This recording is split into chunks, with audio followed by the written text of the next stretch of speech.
I'm Alice Lovelace.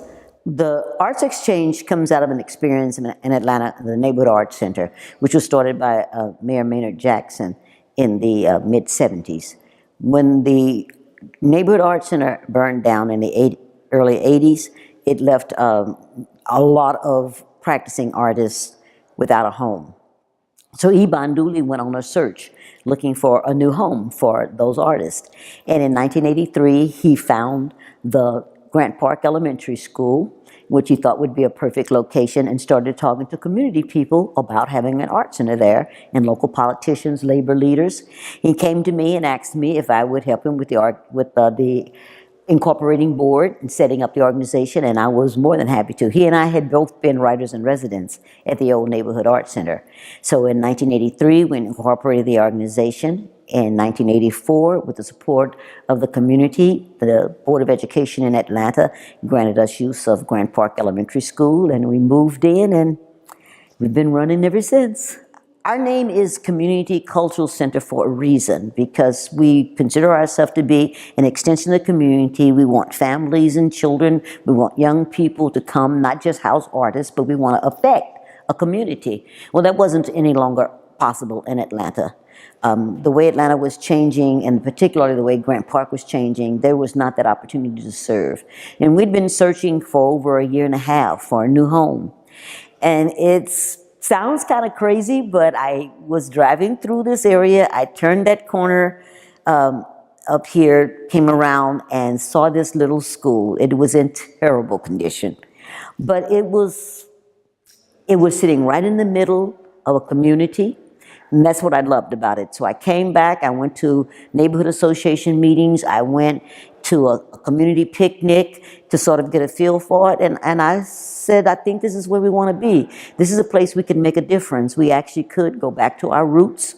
We would have a community that we would be able to impact and serve, and we would be a part of a community, not an art center set apart from. So being a part of this community really meant a lot to us, having a home. We didn't know a lot about East Point, but we considered it close enough to Atlanta where we still had our metropolitan base. And it was the idea to serve, to find a community that needed us and that we needed. Well, the gallery, of course, is one. And in the gallery, we offer opportunities for young, emerging, and established artists to show their work, expand the understanding of the community about the role of art and the beauty of art in many, many manifestations. We do a lot of programming built around the gallery experience, including writing workshops. We have a literacy program, which is art and cultural literacy. We have a library, which promotes a lot of that literacy work.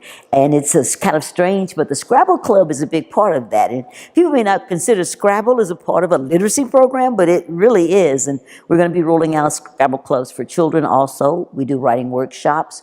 We also offer music classes. For children, we offer free guitar classes. We're creating a music studio, which will be doing a lot more music lessons and classes for young people, but also will offer all types of artists an opportunity to come in and record their work. A lot of the times when you're working in film and in stage work, they want a voiceover, they want some examples of your voices. We'd be able to provide services like that for artists, as well as educating the broader public. We hope to ultimately train people to become sound technicians. We have an incubator program for performing artists, taking mid-career artists and helping them to go to that next level, because we're also very interested in economic development for artists, that they have to be able to make a living. So we want to constantly push their careers to help them increase their income. And then we have a series of free classes. We have resident artists who are teaching artists. So we do a series of free classes for the community. It's a first sign up, first get the seat at the table kind of a thing, but we do an extensive list of free classes.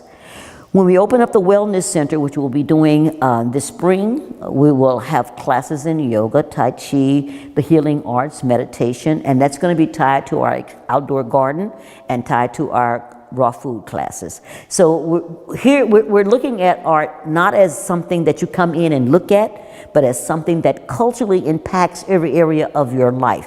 The foods we eat, how we eat them, the ceremony around food, how we take care of ourselves and heal ourselves. So trying to be holistic, I guess you would say, and we have a lot to offer, and we really hope the community agrees and comes in and sits at the table with us. We've had an incredible response from the community here. We just had a meeting this morning. We were talking to one person who does a great deal of marketing, very, very famous in marketing, and she was talking about how much she wanted to help us, and she sat back and said, because you know I live in East Point too. And our new executive director, Leslie Posey, she lives in East Point. One of our artists lives a block up the street. He walks down here to his studio.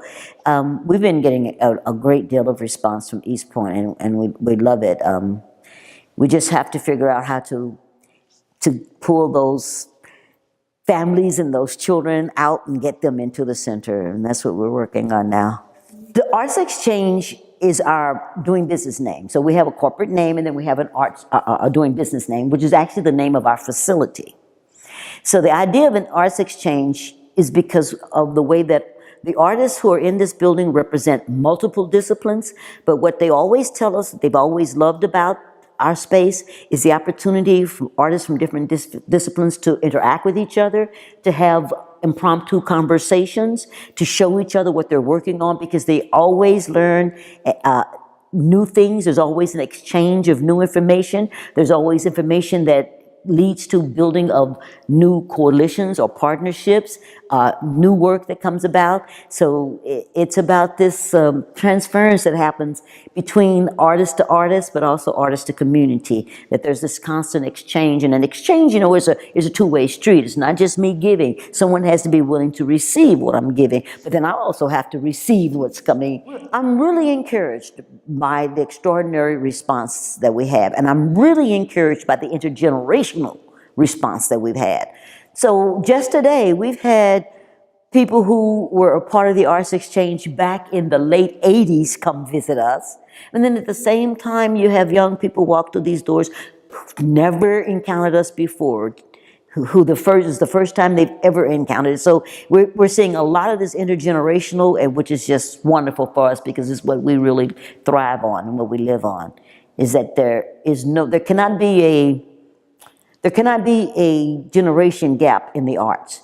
There has to be this fluid, this thing that happens, that's sharing, that goes generation by generation, that lifts us upward. And that means you build on the past to go forward into the future.